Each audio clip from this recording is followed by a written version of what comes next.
به نام الله بخشنده و مهربان. السلام علیکم و رحمت الله و برکاته.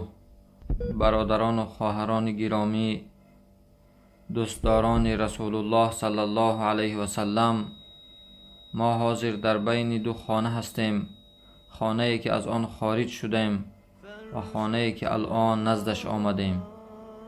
خانه ای که ما از آن آمدیم بنایش کردیم، خواه در آن عمری دراز میبینیم خواه کوتاه.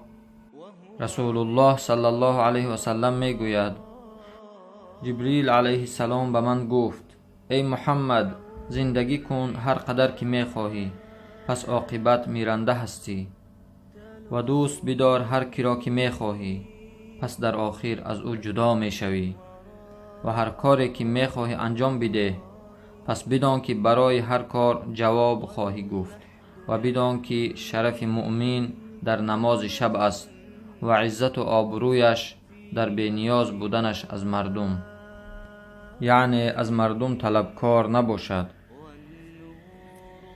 پس چقدر انسانها مال بسیار صرف می کنند و خانه های کشاد و کلان می سازند، لکن در تقدیرشان در آن خانه ها زندگی نمی کنند، یا یگان روز و یگان ماه و یگان سال در آن زندگی می کنند.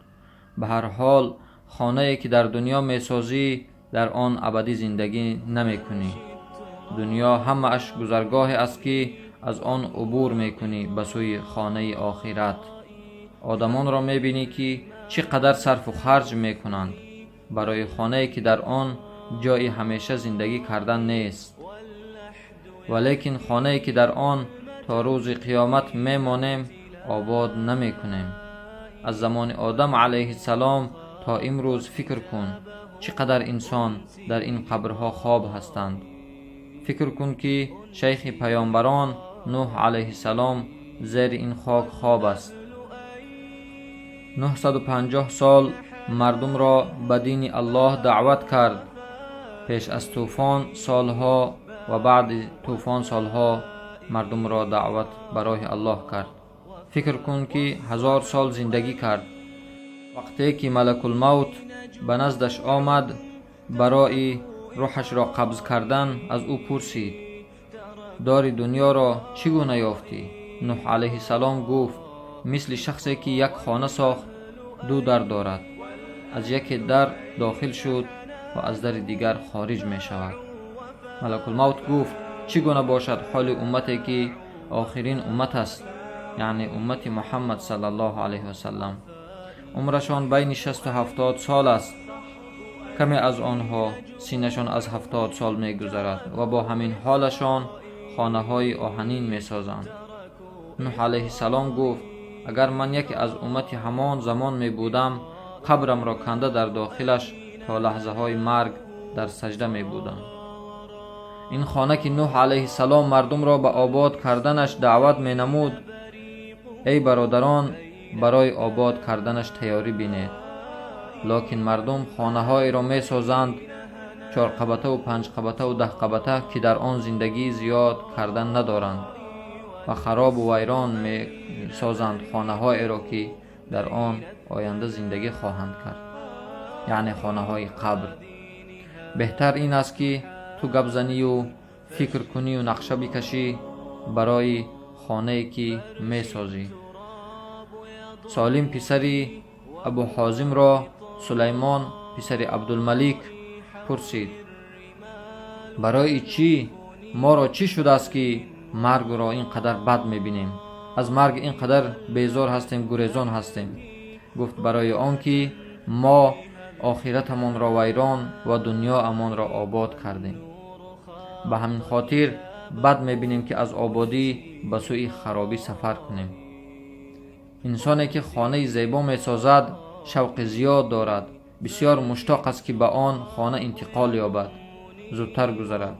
آیا همین خانه قبر را آباد کردیم که شوق آمدنش داشته باشیم؟ ای دوستداران رسول الله صلی الله علیه وسلم، قبر هر روز به بندگان ندا می کند. اگرچه ما ندای قبر را می فهمیم یا نه، خطاب می کند و می گوید: من خانه غربت هستم، من خانه وحشت هستم، من خانه کرمان هستم. و وقتی که شخص در قبر گذاشته می شود، قبر او را خطاب کرده می گوید. اگر مؤمن باشد او را در آغوش می گیرد، می فشارد. اگر از شقش قبر نجات می یافت، رسول الله صلی الله علیه وسلم گفتند سعد ابن معاذ نجات می یافت که در مرگش عرش الهی در لرزه در آمده بود و در مرگش 70,000 ملائکه آمده بودند. پیامبر صلی الله علیه وسلم گفتند اگر یگان کس از جوقش قبر نجات می یافت، سعد نجات می یافت. کودکان نجات می یافتند. کودکان، نیکان، فاسقان همه را قبر می جوخد و می فشارد. زمین مادر ما است و مادر برای فرزندانش بسیار مشتاق است. اگرچه خوب باشد یا بد، اگر فرزند اطاعت کننده باشد، با لطف و مهربانی او را در آغوش می گیرد و می گوید ای فرزندم، در پشت من در روی زمین اصلاح می کردی، نماز می خوندی، روزه می گرفتی، از الله می ترسیدی، مردم را برای حق دعوت می کردی و من تو را دوست می داشتم و مشتاق بودم که کی به داخل من می آیی. و اگر فرزند عاصی باشد، از یاد الله غافل بوده باشد، مادر شوقی آن را دارد که به سختی او را در آغوش گیرد، مثل مادر غضبناک، حتی که همچنان او را می فشارد که قبرغه هایش از یکدیگر می گذرند و به او می گوید ای فرزند عاق شده، در پشت من نافرمانی الله را می کردی، ریبا می خوردی، نماز را نمی خوندی، نماز را ترک می کردی، غیبت می کردی، مکر و حیله می کردی و من منتظر بودم که بیایی، پس او را سخت می فشارد و می جوخد. هنگامی که در پشت من بودی تو را بد می دیدم و تو الان بدترین شخص در نزد من هستی. می گوید ای فرزندم، در پشت من خورده می گشتی، امروز در داخل من تو را کرمان می خورند. در پشت من نافرمانی الله را می کردی، امروز در شکم من در عذاب هستی. ای دوستداران رسول الله، باید این خانه را فراموش نسازیم. این خانه هست که به عملهایت آبادش می سازی.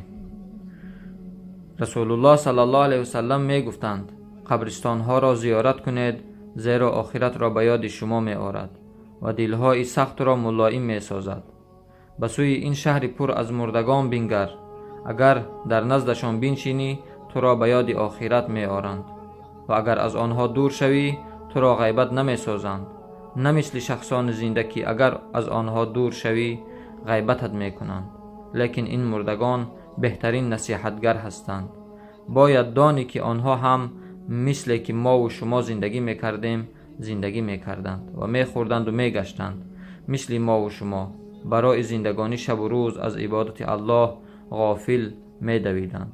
و اگر از حالشان پرسی جواب می دهند که خانه هایمان را دیگر کسان گرفتند، زنهایمان بیوه شدند و فرزندانمان یتیم شدند، مالهایمان را تقسیم کردند. پس عبرت گیرید ای زنده ها.